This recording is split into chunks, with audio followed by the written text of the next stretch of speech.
Hello, this is Mrs. Groves, and we're back to section 9.4.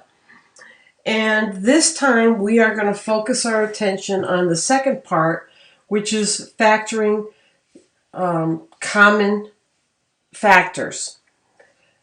All right, and this is pretty much a new concept for you. So over here on the back of this handout, we've already done the first page. We're going to go to the second page. And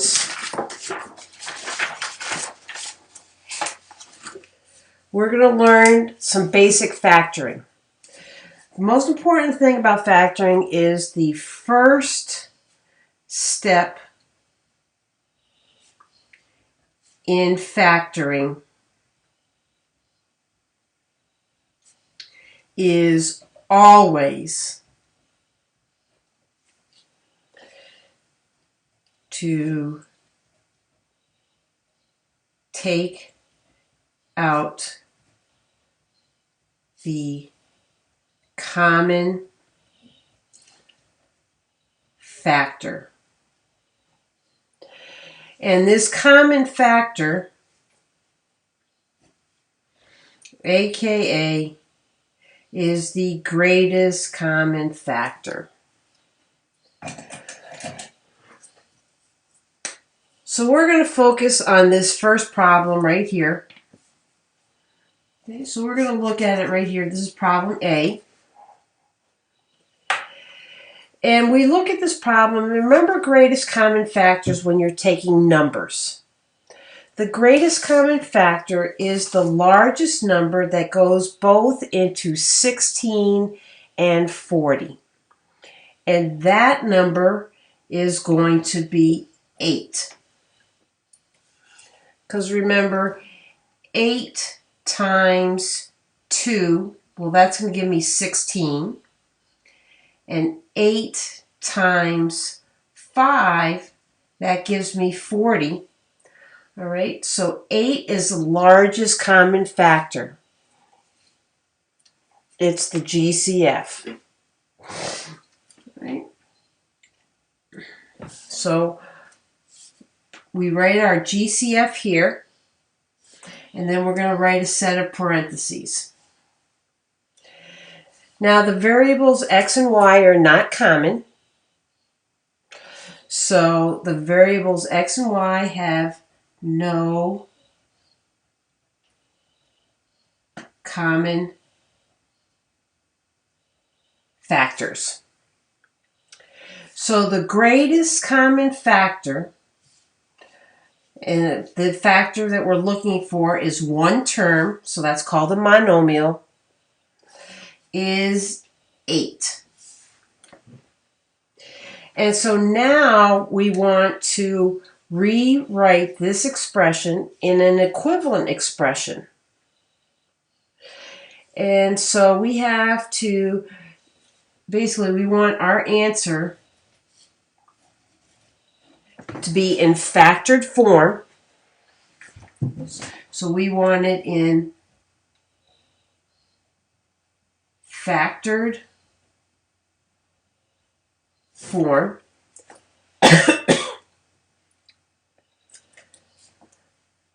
All right. And so there's a couple of ways that you can do it. Now, one way is you could put this 8 under each of these, and you would see that 16x divided by 8 is 2x. And 40y divided by 8 is plus 5y. And if we mentally multiply these two, we're going to get 16x plus 40y. Another way to do it is, if you don't want to do that, you can say 8 times what gives me 16x. 8 times 2y gives me 16x. And 8 times 5y gives me 40y. All right, so now you have this rewritten. These are two equivalent expressions.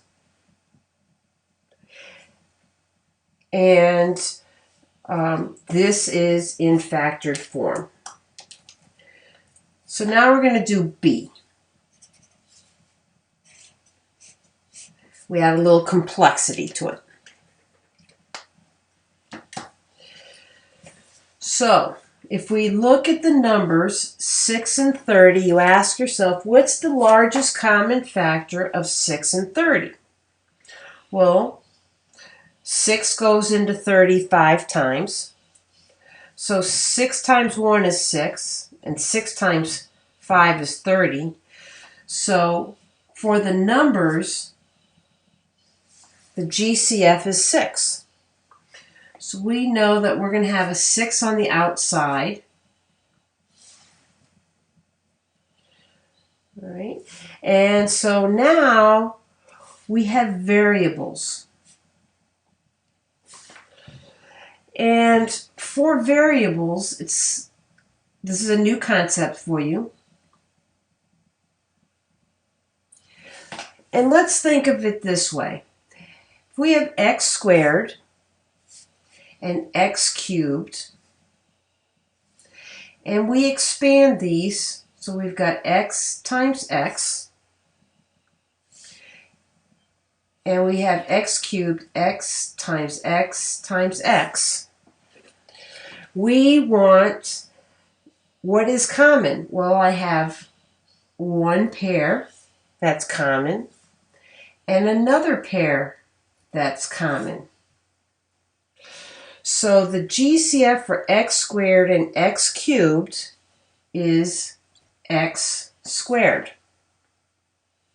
So our greatest common factor is 6x squared. So for variables, the GCF is the variable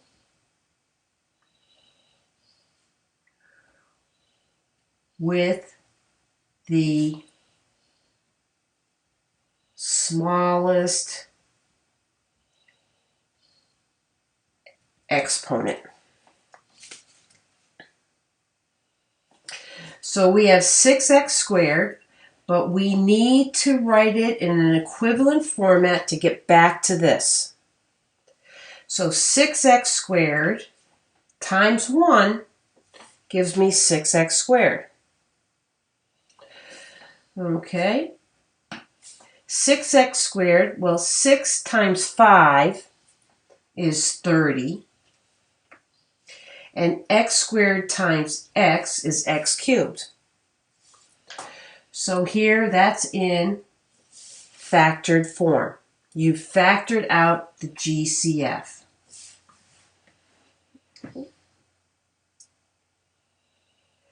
Now this last set of problems is putting everything together, but what I'd like you to do before you do that is go to the next page.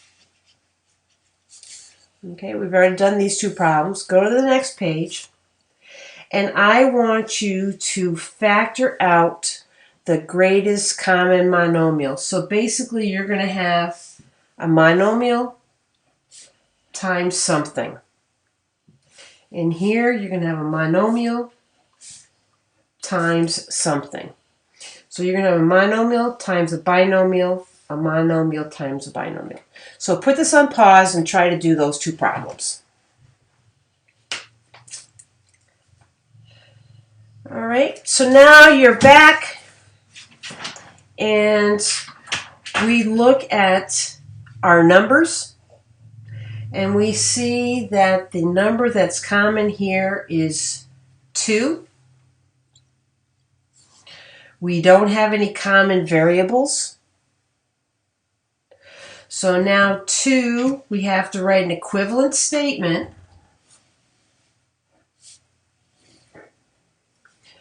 Okay, so 2 times 5x squared, 2 times this gives me 10x squared. 2 times negative 12 gives me negative 24 y squared. And so you're not confused, this is really 2 5x squared minus 12y squared. Okay, there's really no big space. Okay, it's the same thing. In this example right here, notice that you do not have any common numbers. If we look at our variable, we have t. We take the smallest exponent, t to the fourth. And now, t to the fourth times what makes this an equivalent expression? So that's going to give me 3t squared. And I mentally multiply these. So that's going to give me 3t to the sixth plus 8t to the fourth. And that's it.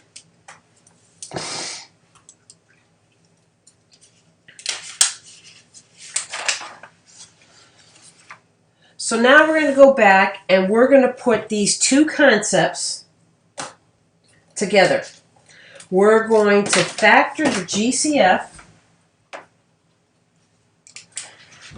and then we're going to solve it. So we have two problems that we're going to do. We have this problem and we have this problem.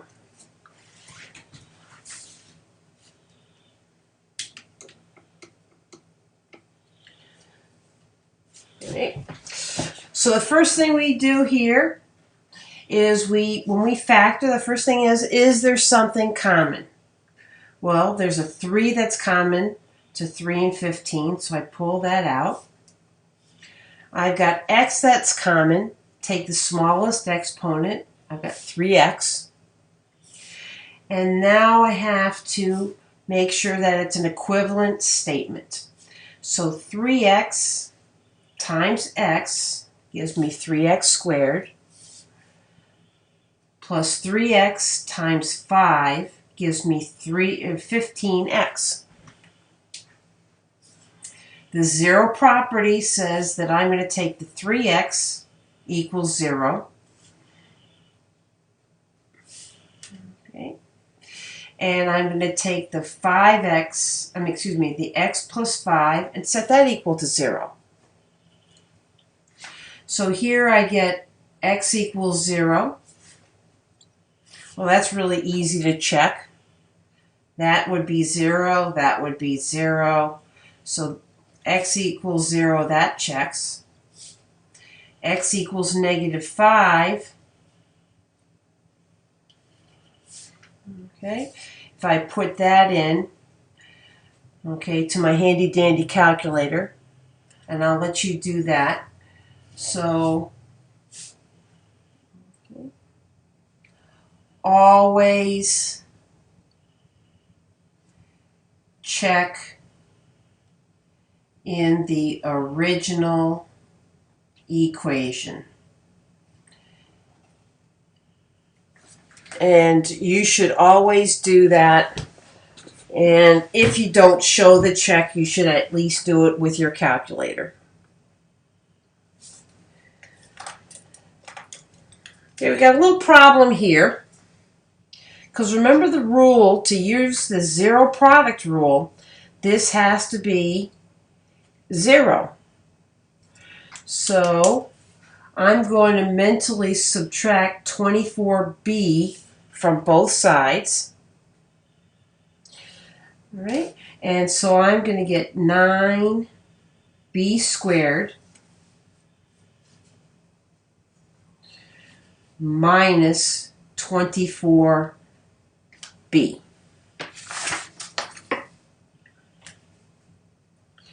Okay. So in order for us to use the zero product property, it has to be set equal to 0. And I think you guys are getting pretty good at this, so you can just do that mentally. So now we factor, and we say, okay, what number is common to 3 and 24? Excuse me, 9 and 24. That's 3. And we've got the variable b. The smallest exponent is 1, so we got 3b. So then I'm going to go through and I have to have an equivalent statement. 3b times 3b gives me 9b squared minus 8. Negative 8 times 3b gives me negative 24b. We set each factor equal to 0. 3b equals 0. And we set this factor here, 3b minus 8. All right. And so now you can mentally do this. You can see that this is going to be 3b equals 0. Well, b is going to equal 0. Here you might want to, on this side, I think you might need to show a little bit more work because you're going to have a fraction. And so here we have 3b minus 8 equals 0. You might be able to skip some steps, but I'm going to show you all the steps just as a review. We add 8 to both sides. We get 3b equals 8. Divide by 3. And we get b equals 8/3. In algebra, we never use mixed numbers. Okay, so in algebra, for fractions, right? Okay, 1, you always reduce fractions.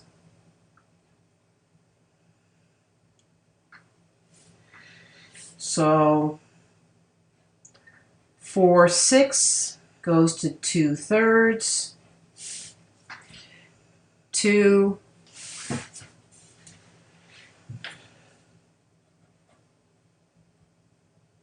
never write as a mixed number. Mixed numbers are really hard to check. 3, only change to decimal if terminating. And that means that if you've got 3/4, it's okay to make it 0.75. So the solutions of this equation are going to be x equals 0 and 8/3. And I'm going to leave it with you to do the check for the 8/3. Ben Gross.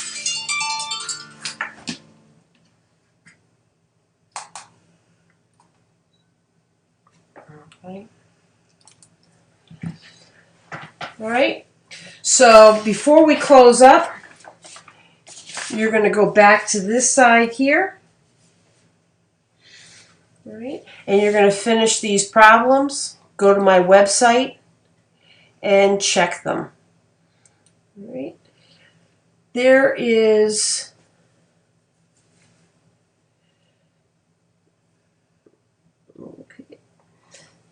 this problem number 33. Okay, whenever you don't want to have negative coefficients. So if I were to be doing this problem number 33 and we are supposed to solve it, so that means we have to factor out the GCF, I would add 24y squared and add 24y squared. So that gives me 0 equals 24y squared plus 9y. And then what you're going to do is you're going to get the GCF times a binomial. And then you're going to set each of them equal to 0.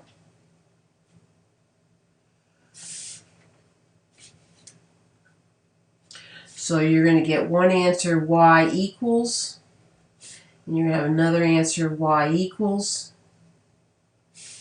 and do a calculator check.